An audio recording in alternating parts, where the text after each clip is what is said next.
அன்பு தேவ பிள்ளைகளே, இயேசு கிறிஸ்துவின் நாமத்தில் உங்களை அன்போடு கூட நான் வாழ்த்தி வரவேற்கிறேன்.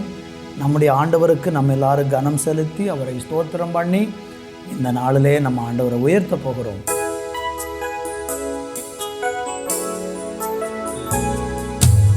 என் மகனே, இன்னும் பயம் உனக்கு, ஏன் நம்பிக்கை இல்லை?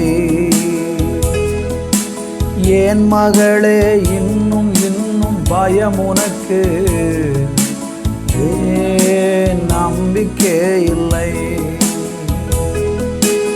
உன்னோடு நான் இருக்க உன் படகு மூழ்கிடுமோ?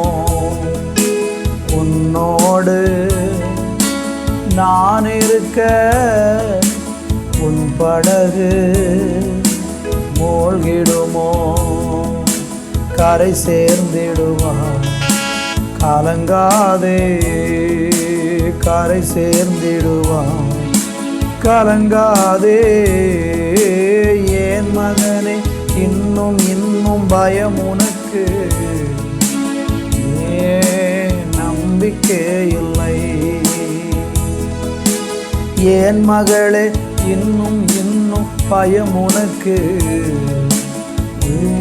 ஏன் நம்பிக்கை இல்லை? நற்கிரியை தொடங்கினவர் நிச்சயமா முடித்திடுவார். நற்கிரியை தொடங்கினவர் நிச்சயமா முடித்திடுவார். திகிலோட்டும் காரியங்கள் செய்திடுவார் உன் வழியா. திகிலோட்டும் காரியங்கள் செய்திடுவார் உன் வழியா. கரை சேர்த்திடுவார், கலங்காதே. கரை சேர்த்திடுவார், கலங்காதே.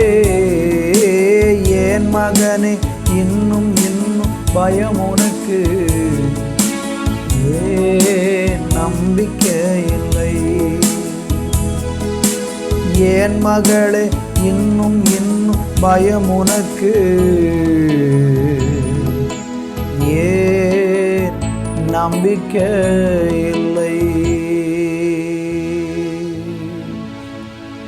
எங்கள் மகத்துவமுள்ள தெய்வமே, எங்களை நேசிக்கிற எங்கள் நல்ல கர்த்தாவே, எங்களோடு கூட பேசி எங்களை ஆறுதல் படுத்தி எங்களை வழிநடத்துகிற தெய்வத்துக்கு நாங்கள் நன்றி சொல்லுகிறோம். இந்த நாளில் எங்களோட உம்முடைய ஆறுதலும் உம்முடைய கிருபையும் உம்முடைய பாதுகாப்பும் எங்களை அளவில்லாமல் சூழ்ந்து கொள்ள நாங்கள் உம்மை நோக்கி பார்க்கிறோம். தொடர்ந்து நீங்கள் வழி நடத்துங்க, கூட இருங்க. இயேசு கிறிஸ்துவின் நாமத்தில் பிதாவே, ஆமேன், ஆமேன். அன்பு தேவ பிள்ளைகளே, இந்த நாளிலே நம்ம தியானிப்பதற்காக கொலோசியருக்கு எழுதின நிருபம் 4ஆம் அதிகாரம் அதனுடைய 2வது வசனத்தை நான் வாசிக்கிறேன். இடைவிடாமல் ஜெபம் பண்ணுங்கள், ஸ்தோத்திரத்துடன் ஜெபத்தில் விழித்திருங்கள். அருமையான கர்த்தருடைய பிள்ளைகளே, நம்ம வாசித்த இந்த வசனத்திலே ஆண்டவராகிய தேவன் நமக்கு ஆலோசனையாக சொல்லக்கூடிய ஒரு அருமையான வார்த்தை. என்ன வார்த்தை? இடைவிடாமல் ஜெபம் பண்ணுங்கள், ஸ்தோத்திரத்துடன் ஜெபத்தில் என்ன செய்யுங்கள்? விழித்திருங்கள் அப்படின்னு கர்த்தர் சொல்கிறார்.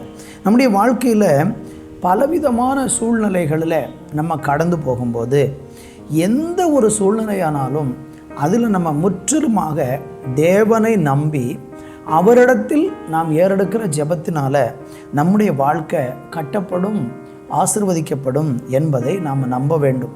எபேசியர் 6ஆம் அதிகாரம் 18வது வசனத்தில் நீங்கள் படிக்கும்போது, எந்த சமயத்திலும் சகலவித வேண்டுதலோடும் விண்ணப்பங்களோடும் ஆவியிலே ஜெபம் பண்ணி அதன் பொருட்டு மிகுந்த மன உறுதியோடு சகல பரிசுத்தவான்களுக்காகவும் பண்ணும் வேண்டுதலோடும் விழித்து கொண்டிருங்கள்னு சொல்கிறார். அப்போ இங்கே என்ன சொல்லப்பட்டிருக்கிறாரு? இடைவிடாமல் ஜெபம் பண்ணுங்கள்னு கர்த்தர் சொன்ன தேவன் இங்கே சொல்கிறார், எந்த சமயத்திலும் வேண்டுதல்களையும் விண்ணப்பங்களையும் பண்ணுங்கள்னு சொல்கிறார். உங்கள் வாழ்க்கையில் எப்படிப்பட்ட ஒரு சூழ்நிலை வந்தாலும் நீங்கள் கர்த்தரை நம்பி அவரிடத்தில் விண்ணப்பம் பண்ணினால் ஆண்டவர் நிச்சயமாக நம்முடைய விண்ணப்பத்துக்கு பதில் தருவார். காரணம் என்னென்னா, சில நேரம் நம்முடைய வாழ்க்கையில் ஜெபம் பண்ணும்போது சோர்வுகள் வரும். ஆண்டவர்கிட்ட நான் வேண்டி பார்த்தேன், விண்ணப்பம் பண்ணி பார்த்தேன், ஜெபித்து பார்த்தேன், என் ஜெபத்துக்கு பதில் வரலன்னு சொல்லி சில நேரம் சோர்ந்து போகிற சூழ்நிலை வரும். லூக்கா 18:1 நீங்கள் படித்து பார்த்தீங்கன்னா அங்கே வேதம் சொல்லுகிறது, சோர்ந்து போகாமல் எப்பொழுதும் ஜெபம் பண்ண வேண்டும் என்று அங்கே ஆண்டவர் சொல்கிறார். அப்போ நம்முடைய வாழ்க்கையில் எப்பவுமே ஜெபம் ரொம்ப முக்கியமான ஒரு பகுதியாக நம்முடைய வாழ்க்கையில் நம்ம வைத்து கொள்ள வேண்டும். ஸ்தோத்திரம். இந்த நாட்கள்லையும் கூட பலவிதமான பிரச்சனை நடுவில் இருக்கிறீங்களா? ரொம்ப சோர்ந்து போன நிலைமையில் இருக்கீங்களா? ஜெபிக்கவே உங்களுக்கு தோன்றலையா? ஆனாலும் ஜெபம் பண்ண வேண்டும். அப்படி ஜெபிக்கும்போது தேவன் நம்முடைய வேண்டுதலை கேட்டு நம்முடைய ஜெபங்களை கேட்டு மிகுந்த பிரதிபலனை கர்த்தர் உங்களுக்கு வச்சிருக்கிறார். இந்த நாட்களில் பலவிதமான பிரச்சனையின் சூழ்நிலையில் ஜெபம் பண்ணுறதை நிறுத்திட்டீங்களா? நிறுத்தாதீங்க. தொடர்ந்து ஜெபிக்க உங்கள் வாழ்க்கையை ஒப்பு கொடுங்க.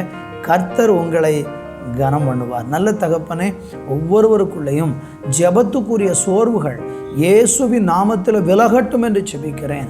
ஜெபிக்கக்கூடிய பாரம் ஒவ்வொருவருக்குள்ளே உண்டாகட்டும். ஜெபிக்க வேண்டும் என்கிற வாஞ்சை ஒவ்வொருவருக்குள்ளே இந்த நாட்களிலே பெருக வேண்டும் என்று ஜெபிக்கிறேன். அவங்க ஜெபிக்க விடாமல் அவங்க ஜெபத்தை தடுக்கிற எல்லா சத்துருடைய சூழ்ச்சிகளையும் தேவன் இந்த நாட்களில் நிர்மூலமாக்கி போட்டு ஜெபத்தின் மூலம் வெற்றி பெற உதவி செய்யும். இயேசுவின் நாமத்தில் பிதாவே, ஆமேன், ஆமேன்.